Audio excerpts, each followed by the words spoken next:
On the other side of your willingness to do and endure hard things, you will find the gap between your potential and your reality, where you are and where you want to be, getting smaller and smaller.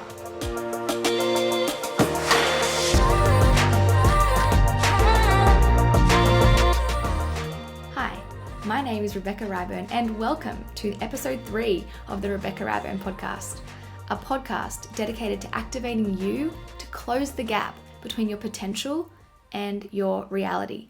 Today, we're talking about one of the essential foundations for how you can actually do that. And I'm not speaking on this topic as a master, but as someone who has just put themselves on the journey and is actively practicing what I'm talking about. So I've entitled this week's podcast, I Can Do Hard Things. Dr. Samuel Chan says in his book, Leadership Pain, a book I recommend by the way, growth equals change. Change equals loss. Loss equals pain. So inevitably, growth equals pain. If you're listening to this podcast today, I'm sure that it's because in some way or another, you are someone who is committed to growth. You resonate with wanting to close the gap between your potential and your reality, therefore needing to grow. You want to learn the lessons you need to learn so that you can get off going around the same mountain, therefore needing to grow. You want to become a better version of yourself and achieve your goals, therefore needing to grow. To do anything great or even just good, one must grow. You don't come out of the womb ready to take on your life's purpose. You've got to grow into that. The day you start working out, you don't have all the stamina in the world to run a full marathon. You have to grow and work up to that.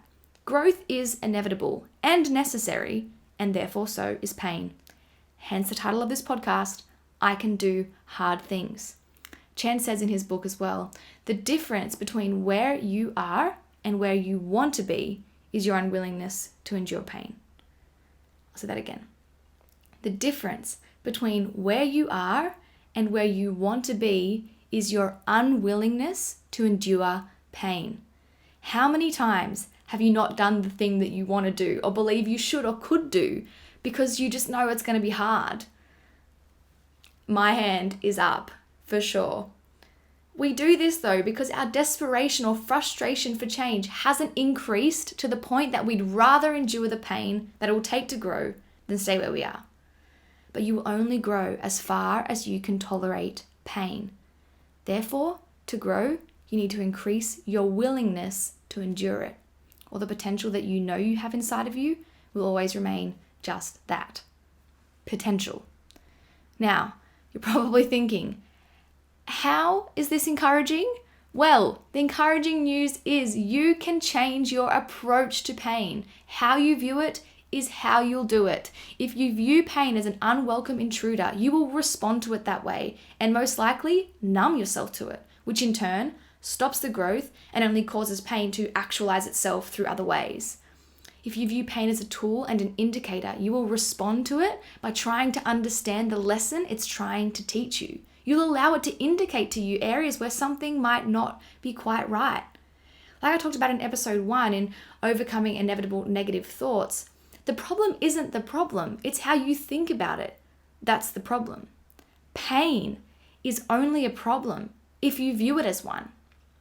So if we choose to view pain as like a vehicle to growth, when the car comes along, we jump right in the car and let it take us where we need to go.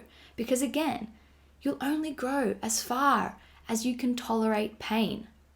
And you can do hard things. Say it out loud. I can do hard things. On the other side of your willingness to do and endure hard things, you will find the gap between your potential and your reality, where you are and where you want to be, getting smaller and smaller. For me, moving to Italy was the third consecutive big life dream that had come true, where I was left in so much pain and disappointment. The first, funnily enough, was meeting my husband. And it wasn't meeting him that was disappointing. He was amazing, is amazing. But because I'd left so many of my internal issues untouched until I found him, I had to endure 13 months of counseling to undo all that I avoided prior to meeting him. The second was having our first baby girl, Daisy. Again, having her was not disappointing. She was amazing. I loved her with all of my heart, but she totally changed my life, our lives. But I was grieving because I hadn't anticipated that I would struggle so much with losing everything I took for granted before having kids. At first, all I could think about when it came to Italy was, oh no, it's happening again. That feeling of being tricked because I had unrealistic expectations. I thought to myself, why does getting everything I want hurt so bad? Like I genuinely tried to stop wanting anything because it just hurt so much. But then, after some time being angry and numb, I started to pay attention and eventually realized the common denominator across all these 3 events was that I kept putting more emphasis and unrealistic importance on the destination to solve my inner issues. I was avoiding inner pain, putting my hope in external situations, my husband, my daughter, Italy, to do the work for me so that I didn't have to fix my problems. I could just rely on the change in circumstance to do that. Each of these experiences were excruciating because I hadn't learned the art of being content with whatever season I was in. I hadn't learned to live in the season and be content in the season like nothing would ever change. If I would have done that, I wouldn't have put off dealing with my pain until I would have just faced it then so that I could become the person I needed to be to handle what I wanted to see happen in my life.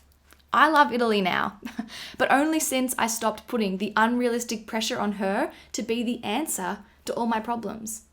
Believing in the statement, I can do hard things, game changer. It causes you to face the inevitable pain that comes with growth from the outset with an overcomer's mentality. It replaces the dread of hard things with the fuel you need to get through. It can even make you want to choose the harder road because you know it's going to get the best and fastest reward.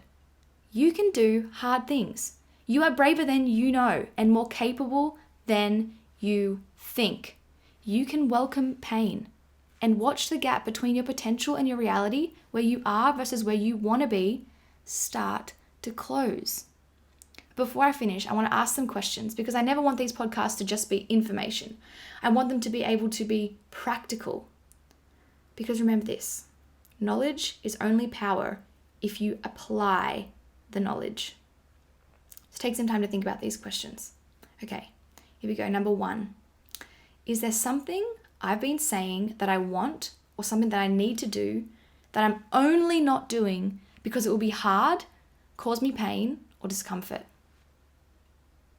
Number 2, am I comfortable knowing that if I don't change my approach to pain, I will never achieve that thing? If your answer was yes to that question, then this is probably not the podcast for you. But if your answer was no, let's go to question 3. Number 3, what's one thing you can do today to take you one step closer to doing that thing you responded with in question 1? Do you need to make a call, book a meeting, say yes or no to something? Do you need to sign up for a challenge? Do you need to get someone to be accountable to? What's one thing that you can do today? Because I want you to say out loud right now, wherever you are, I can do hard things. Scream it if you have to. I literally do that to myself when I'm working out. Because remember, the difference between where you are and where you want to be is your unwillingness to endure pain. Make that thought your replacement phrase this week or for however long that you need to. Whenever you feel yourself avoiding something because it's going to be hard or you're not going to like it, say to yourself, I can do hard things, because you can. You're braver than you know, and you are more capable than you think. Well, that is the end of episode 3. Thank you so much for watching and listening. I hope you feel encouraged and that you got something out of it. It's a pretty big topic, so I hope that you can take some time to really think about it and process it and apply it. But if you like or don't like this podcast, please rate it and leave a review on Apple Podcasts. It'll make you a part of getting this message out there and will help me to continue to refine. I love hearing from you and want you to be a part of the conversation. So leave a comment and let me know what this podcast has meant to you, and please tell me a bit of your story. You can also like it on Facebook or YouTube and share it with a friend or on your social media. I so appreciate those who've done that already. So if you want to know more or stay connected, head to my website, RebekahRyburn.com, or follow me on Instagram or Facebook at Rebekah Ryburn. Thanks for joining me. I'll see you next week for episode 4 of the Rebekah Ryburn podcast.